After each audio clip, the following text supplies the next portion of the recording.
Bitcoin's dead, everybody go home. Just kidding. People say that Bitcoin's not innovating. It's mainly innovating to make what it already does well better. It's not trying to add new junky features. It's trying to say, okay, this is already great. How can we incrementally make this great thing even better slowly and securely over time? That this kind of malinvestment, this kind of leverage casino stuff has to blow up. And it sucks for the users, but I think it's part of the process. It just has to be done. When you say it...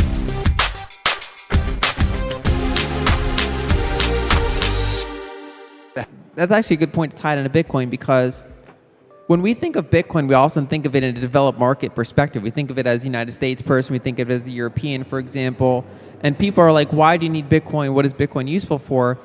Whereas when you go to Argentina or Nigeria or dozens of other countries in the world, it's far more obvious why people need Bitcoin and why they might be interested in it, and why they might be interested in things like stable coins or things like ways to get US dollars, basically various types of harder money than whatever their local money is. And when the dollar gets super strong like it is now, the Fed is increasing interest rates, they're doing quantitative tightening, and they're trying to rein in inflation. And the problem is that there are so many countries in the world that buy commodities in dollars, right? So they're having a much harder time buying commodities. And then a lot of them have dollar financing. They have dollar denominated debts. And imagine you're a country and basically another country can dictate your monetary policy for you. That's kind of the world we live in. And what Bitcoin comes around and does and says, here's an alternative. It's new, it's volatile, it's poorly understood, but it doesn't change its monetary policy based on the decision of a handful of people in a room. The Fed is basically a council of elders that sits around and determines the price of money, right? And Bitcoin doesn't have that. It's an open network. And so right now, kind of for lack of a better alternative, all the countries in the world, and especially the periphery countries, are tied into the dollar system. And so they're at the whims of the Fed. They can loosen dollars, and that usually what happens is these countries go out and they take on a lot more dollar-denominated debt, but then that comes back to bite them when the Fed can then arbitrarily at any time increase interest rates, strengthen the dollar, and it's like all of your liabilities are being hardened. And so what Bitcoin comes around and does and says, here's an alternative, and here's something that's worth exploring. Most people here have heard of Bitcoin Beach, right? So that, what was it, 2019 when they started? And they build this bottom-up community in El Salvador, and it's a small, circular Bitcoin economy where a large percent of the population is educated on it, they understand it, the Bitcoins are locally held. And, there's been a lot of focus on nation-state adoption. And I think that's healthy. I mean, it's obviously a big sign of ongoing structural adoption when nation-states adopt Bitcoin. But of course, you can't impose education from top down. You can't impose buy-in from top down. And when we look at politics in general, grassroots movements are always more powerful than, like who has the most money for financing, for example. If the candidate's not right, it doesn't matter how much money you throw at it. And it's kind of the similar thing. If people don't understand Bitcoin, it doesn't matter if the government mandates it or not, or mandates its legal tender. And so I think nation states can do a lot by making it not a taxable currency, but I think that actual adoption has to come up from these much smaller communities.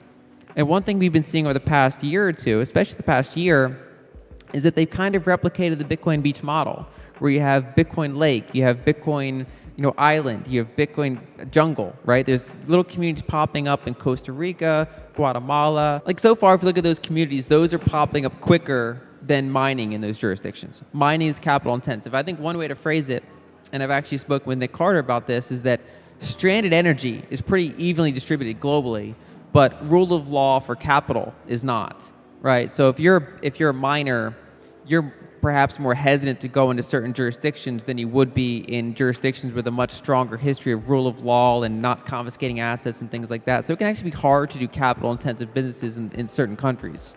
And I think there's a lot of opportunity there longer term. And there are companies exploring that. I'm really excited for that. But I think the lower capital cost kind of early thing is to make the local community, educate them about Bitcoin, help them, reach out to them, ask what they need. And then there are these companies like wallet companies and things like that that can go out and build these little local communities and work with them. If you make your jurisdiction attractive for Bitcoin miners, if you have, I think there's a lot of countries in Africa, for example, that they have a lot of renewable energy, they have a lot of cheap energy, it's totally untapped into hydro, just all sorts of resources.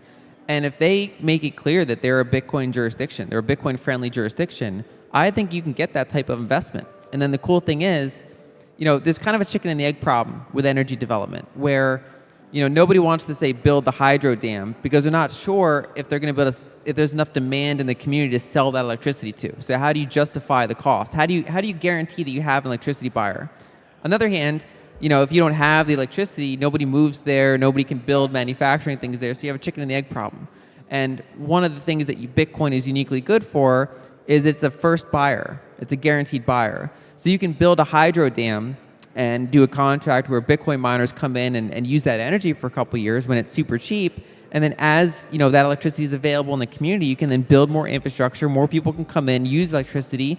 And then if that cost of electricity goes up, then the Bitcoin miners say, okay, we're not needed anymore. It's not in our best interest to stay. They can leave, and then that electricity is there useful for the community, and then they can use Bitcoin miners to whatever percent still makes sense. So I think that Bitcoin mining is a useful bootstrapping technology, and just it needs the combination of more people to know about it and safe rule of law, so that when you do capital intensive, integration, that you can be assured that they're going to be respected. Nearly 200 currencies in the world. And how many currencies are useful medium of exchange outside of their host country? If, like Egypt, for example, is a country of 100 million people. If I take some Egyptian pounds and I'm in New Jersey, what do I do with those Egyptian pounds? I don't even know if a bank would take them and convert them. Most banks wouldn't. It'd be very hard to actually find a way to use that to purchase anything or transfer anything outside of Egypt, or outside of maybe a couple countries around Egypt. And then you can pick another example like Norway, for example. Norway's a wealthy country. If I had Norwegian currency with me in New Jersey or here in LA, what do I do with that, right? It's not accepted outside of its like enforced monopoly area. I mean, you could eventually find a way, but it's very challenging. Bitcoin is becoming a top 5 or probably top 5, definitely top 10 globally saleable money, which means that if you have Bitcoin, especially in urban centers of the world, reasonably tech-savvy areas, you can find someone to take Bitcoin off your hands a lot easier than you can for many other fiat currencies of the world. I mean, it's out of the 100+ currencies, it's getting up there, and the trend is obviously heading higher.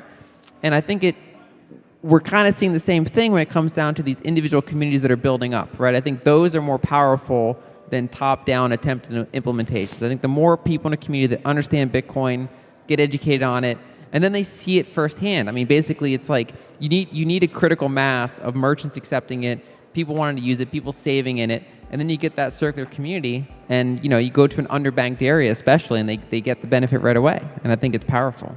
So Bitcoin currently settles trillions of dollars worth of value annually. And even when you adjust it for, because, some of the money kind of comes back to, if you have an unspent transaction, it comes back to your own, where you sent it from. You can have that gross number that's, a little bit overstated. Even when you adjust for that, it's still very, very high. It's over $1 trillion and multiple trillions of dollars usually for annual settlement. And it's a huge network. And the interesting thing about it is that if you compare it to Fedwire, which is the biggest settlement, infrastructure we have in the United States, it's basically, the Federal Reserve's interbank settlement system. Bitcoin and Fedwire process approximately the same number of transactions per year. It's kind of funny how that works out. And you can kind of think of Bitcoin as the global open source version of that. And then unlike Fedwire, it has its own gold attached to it, right? So Fedwire is just settling fiat currencies that are then running on top of the Federal Reserve, whereas Bitcoin is basically a Fedwire settlement network with also its own digital gold attached to it. It's a scarce unit that is also doing that type of thing. And then the funny thing I like to point out is that, Bitcoin has had higher uptime than Fedwire. What I love about kind of the Bitcoin development in general is how security focused it is, right? So if you look at other ecosystems, quote unquote, digital assets or crypto, it's kind of like move fast, break things, see what works, and worry about security later. Whereas Bitcoin, it's like everything is slow, deliberate, and security focused, right? And we see that from the core devs, you see it from the applications built around it. And so, I think security is in a good place, and I think it's really about ongoing improvements. I think Lightning still needs more hardening, more security robustness. I think that comes with time and size, and I think that's something we're going to see over time. People say that Bitcoin's not innovating. It's mainly innovating to make what it already does well better. It's not trying to add new junky features. It's trying to say, okay, this is already great. How can we incrementally make this great thing even better, slowly and securely over time? And then apart from that, I mean, I think I'm glad to see that multi-sig is getting easier for people to use. There are a lot of now. It's becoming more commonplace and more accessible. You don't have to be like a cypherpunk to set up a multi-sig. Years ago it was harder to do. There are some developers in recent years that have kind of resurrected that idea in the context of Bitcoin and said that in some contexts, obviously you want to self-custody as much Bitcoin as you can when you're ready, when you know how to do it. But there's some people that, they prefer custody, or they like the privacy solution of this. And so it says, okay, if you're going to custody, here's a more private way to do it. So I think obviously in the near term, it's rough. I mean, Bitcoin price is down. We're here at a conference and we're in a deep bear market. So thanks for everyone for coming out. Bitcoin's dead. Everybody go home. Just kidding. So obviously it's not great for price in the near term. And if anything, it's funny. We've seen in the past week, we've seen kind of a rally in a lot of assets because we had sort of a top in the dollar index. Inflation came in a little bit lighter than expected. And that allowed a lot of things like that Bitcoin's been somewhat correlated this year, like gold and the NASDAQ, for example. They've rallied hard. And Bitcoin probably would have rallied pretty significantly this week if not for this industry-specific debacle. So it kind of sucks, obviously, in the near term. But I think in the long term, it almost couldn't happen any other way. That this kind of malinvestment, this kind of leverage casino stuff has to blow up. And it sucks for the users, but I think it's part of the process. It just has to be done. When you say it has to, are you saying it has to because this new system that's being constructed is incompatible or of just such a different nature than the old legacy system, or why do you say that? So I think malinvestment, by definition, has to die eventually. Otherwise, it was not malinvestment, right? And so if it is malinvestment, and I think we all agree that this was potentially fraud in addition to malinvestment, but so this was like a double whammy, right? But if you have malinvestment, it has to die eventually. And things that are just heavily built on speculation die eventually. It's one thing to gamble and know that you're gambling. If you go to Vegas for a fun weekend, sure, have fun. The risk comes when people don't realize that they're gambling and they're gambling.